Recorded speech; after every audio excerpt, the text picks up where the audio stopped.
መስዬ ነው። በቃ ነው የፈለኩሽ። እኔ አባት አይደለም። ይውላን ሰውዬ እኔ ጫዋለሁ። እሺ ስሚያለሽ፣ እኔም ከአንቺ በላይ የሚጮህ መሳሪያ ነገር ጥሩ አይደለም። እባክህ ያሳስተሃል። እና አንቺ መርዝ የሆነ ቃላትሽን አላውቅም። እሷን ጠይቃት። ሀና ምን ሆነሽ ነው? እኔ እንደነገርኩ ነው። በቃ እኔ በዚህ ሁኔታ መቀጠል አልፈልግም። እኔ በቃ ሴትና ቴሌ እንደዚህ አይነት ነገር መጠቀም አልፈልግም። ኪራ ምን እያወራችሁ እንደሆነ ማውቀው ጉዳይ። እኔ ፍቅር እንደዚህ ራስሽን ስትንከባከቢልኝ ነው ደስ የሚለኝ። እሺ ከአሁን በኋላ እንዳለ እንዴት ቆንጆ ነው እንደምጠብቅ። እምርዬ ግን ከሁሉም መልክሽን የትኛው እንደምወድሽ ታውቂያለሽ? የት ነው? ይሄ ከእንቅልፍሽ ትንሽ ያለው መልክ አለ አይደል? እሱ መልክሽን በጣም ነው የምወደው። ስራውን እንዳጣ ሁሉ ነገር እወዳለሁ። ጥንቅር ማለት ይችላል። አንተ ጋር ብቻ ነው እንዲሰራ ያለው። ቢገባህ በጣም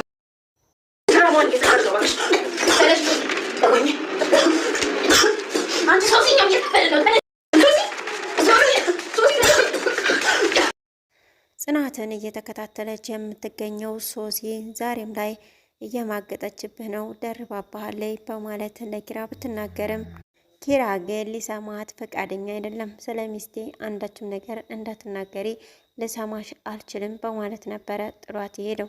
ነገር ግን ጽናት ኪራ ሲመጣ ስላየችው ያቺ ሶሲ ናት እንደዚህ ያበሳጨችው፣ ዛሬስ የእጇን እሰጣታለሁ በማለት ሶሲን በፍቅር ወደ ቤቷ እንድትመጣ ካደረገች በኋላ ሳሎን ላይ በርበሬ በማጠን በሩን ዘግታባት ወጥታለች። ከደቂቃዎች በኋላም እንግዲህ ወደ ሳሎን ቤት ጽናትና ቲና ሲመጡ፣ ነገር ግን ሶሲ መሬት ላይ ተኝታ ነበር ያገኟት። ሶሲ ተነሽ እያሉ ቢቀሰቅሷትም እሷ ግን ልትነቃ አልቻለችም። ባሌን ትነጥቀኛለች ብላ ስጋት ያደረባት ናሁምና እንዲሁም ምሩ አሁን ላይ ባሌንማ ልሰጣት ፈቃደኛ አይደለሁም በማለት ራሷን እየጠበቀች እና እንዲሁም አምራና ተውባ ባሏን እየጠበቀች ነው የምትገኘው። ሰላም ጤና ይስጥልኝ ውድና የተከበራችሁ ተመልካቾች እንዴት አላችሁ? እግዚአብሔር ይመስገን በጣም ደህና ነኝ። በያላችሁበት ሰላማችሁ ብዛ እያልኩ ለዚህ ቻናል አዲስ ከሆናችሁ ሰብስክራይብ በማድረግ ቤተሰቡን እንዲሁም ላይክ ሸር በማድረግ አበረታቱኝ። በዛሬው ቪዲዮ ደግሞ ጽናት ድራማ 251 ይዤላችሁ መጥቻለሁ። እስከ ቪዲዮ ፍጻሜ ድረስ ከኔ ጋር ቆዩ። ጆከር በስራ ቦታው ላይ ባለበት ሰዓት ነበረ አንድ የጫማ ደንበኛው ምሳ አምጥታ በምታጎርሰው ሰዓት ሰኒ ብቅ ያለችው። ሰኒም እንግዲህ አሳይሻለሁ፣ ሁለተኛ ባሌ አጠገብ ትደርሽና አለቅሽም፣ ከማን ጋር እንደተያያዝሽ አላወቅሽም በማለት እንግዲህ በኃይለኛው አስፈራርታታለች። ጆከርም እንግዲህ በዚህ የተነሳ ሰኒ ተረጋጊ እንጂ እንደ ህጉ አይደለም፣ አንቺ እንዳሰብሽው አይደለም ብሎ ሊያረጋጋት ቢሞክርም ሰኒ ግን እቤቷ ድረስ በንዴትና በብስጭት ነበር የሄደችው። እቤትም በሄደች ሰዓት እንግዲህ ጆከር ተከትሏን ነበር ወደ ቤት ሄደው።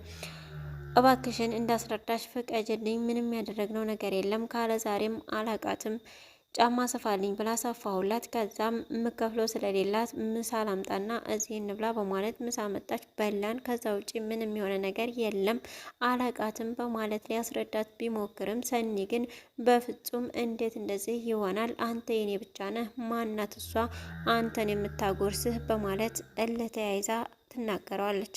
ጆከርም ቢያስረዳትም እምቢ ስላለችው በቃ ደስ እንዳለሽ አስቢ፣ ግን እወድሻለሁ በማለት ይነግራታል። ከዛም እቃዬን መሰብሰብ አለብኝ ብሎ ወደ ስራ ቦታው ሲመለስ ያችም ሴት ቁጭ ብላ እየጠበቀችው ነበረ። ሰኒም ከኋላው በመከተል ስራ ቦታው ድረስ ትሄዳለች። እዛም በሄደ ሰዓት ያችን ምሳ ያበላችውን ሴት በአንቺ ምክንያት አየሽ ከባለቤቴ ጋር ተጣላሁኝ በማለት ይነግራታል። በጣም ይቅርታ ወይኔ ላውራቶ ብትልም አይ በፍጹም አይሆንም ትጣላሻለች በማለት ይነግራታል። ሰኒም ተደብቃ እያየች ስለነበረ በቃ ሂጂ እንጂ በማለት ወደ ቤት ሲያባረራት ሰኒ መንገድ ላይ ጠብቃ እንግዲህ ያችን ሴት እጅግ ገላምጣ ነበረ ልትመታት ያሰበችው። ነገር ግን ጆከር ደርሶ ነበር እንግዲህ የገላገላት።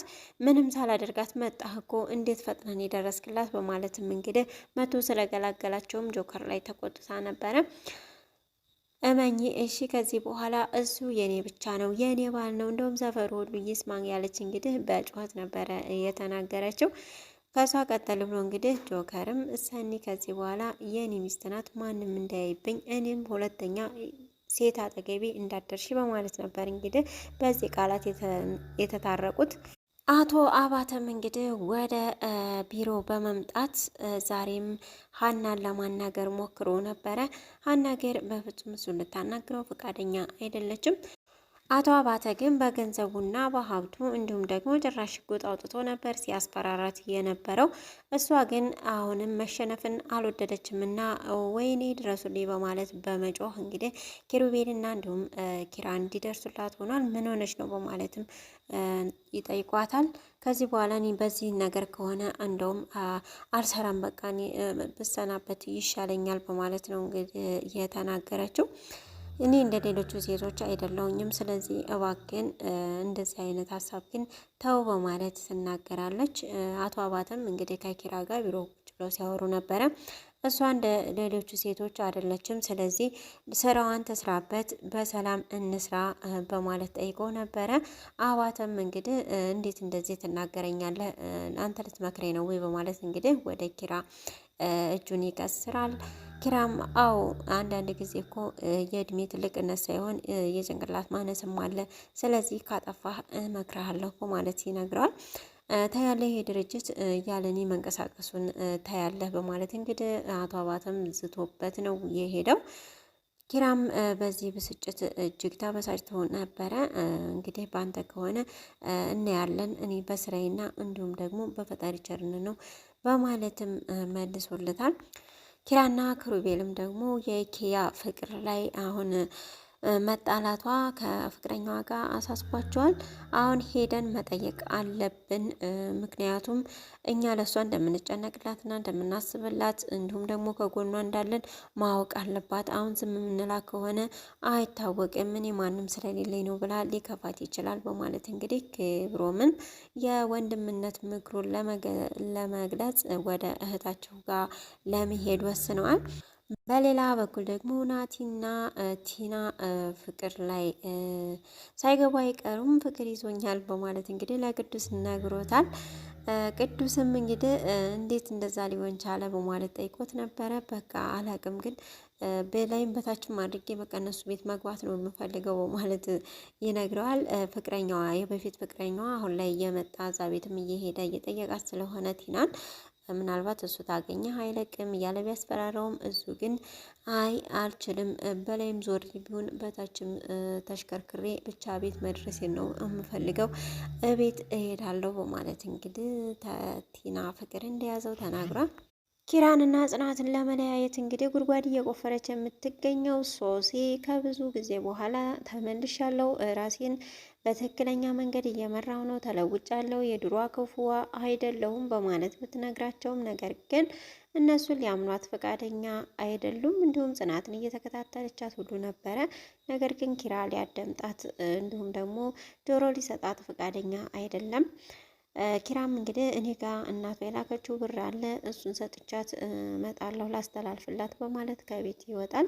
ጽናትም በቃ በጣም ተናዳ ነበር። እሺ በቃ ሂድና ተመልሰ መተ እንደገና ቡና ጠጥተህ ትሄዳለህ ወደ ስራ በማለት ነበር የተናገረችው። በቤት ሲመጣ ያው ስሜቱ ጥሩ አልነበረም፣ በስጨት ብሎ ነበረ። አሁን ወደ ስራ መሄድ አለብኝ ብሎ ያፈላችውንም ቡና ሳይጠጣ ነበር እንግዲህ የሄደው። እሰራላታለሁ በማለት እልህ ትጋባለች ጽናት። በፍቅር በመደወል ነበር እንግዲህ ወደ ሶሲ ጋር ቤት እንድትመጣ እየጠራቻት። ቤትን በመጣች ሰዓት እንግዲህ ቲና ምን ሆነች ነው በሰላም ነው እዚህ የመጣሽው ብትላት፣ አዎ ጽናት ደውላልኝ ነው በማለት ትነግራታለች። አይ ጽናት ደውላ ነይ ታለችሽ የሆነ ነገር አለ ማለት ነው ጠርጥሪ፣ ግን ከዚሁ ተመለሽ ብትላትም እሷ ግን ፈቃደኛ አይደለችም። ወደ ቤት ትገባለች። ጽናትም ትቀበላታለች። በፈገግታ ነበር እንግዲህ ወደ ቤት ይዛት የገባቸው። አቤትም እንደገባች አረፍ በቃ ጥዬሽ ሄድኩኝ አይደለ ቡና ላፍላልሽ በማለት ስትሄድ እንግዲህ ሶሲ ተመስገን በስተመጨረሻም ሰላም ወረደ ብላ ደስ ብሏት ነበረ። ነገር ግን የጠበቃት ነገር ከባድ ቅጣት ነበር። ከሰሏን አቀጣጥላ ጠረጴዛ ላይ አድርጋ በከሰል ምድጃ አመዱ ላይ እንግዲህ እሳቱ ላይ በርበሬ በማጠን ነበር ቤቱን ዘግታባት የወጣችው ጽናት። እንግዲህ ቲና ለምንድን ነው እንዲህ የምታረጊው በማለት ጠይቃትም ነበረ። ያው ከዚህ ከሰዓት በኋላ የሚሆነውን ታያለሽ በማለት ነበር የነገረቻት። ምንድን ነው የሚሸተኝ ሶሲ ሴት አለች ምን እየሰራች ነው እዚህ በማለት እንግዲህ ኪችን መታ ስትጠይቃት እዛ አይጧን እየገደልኩ ነው በማለት ትነግራታለች።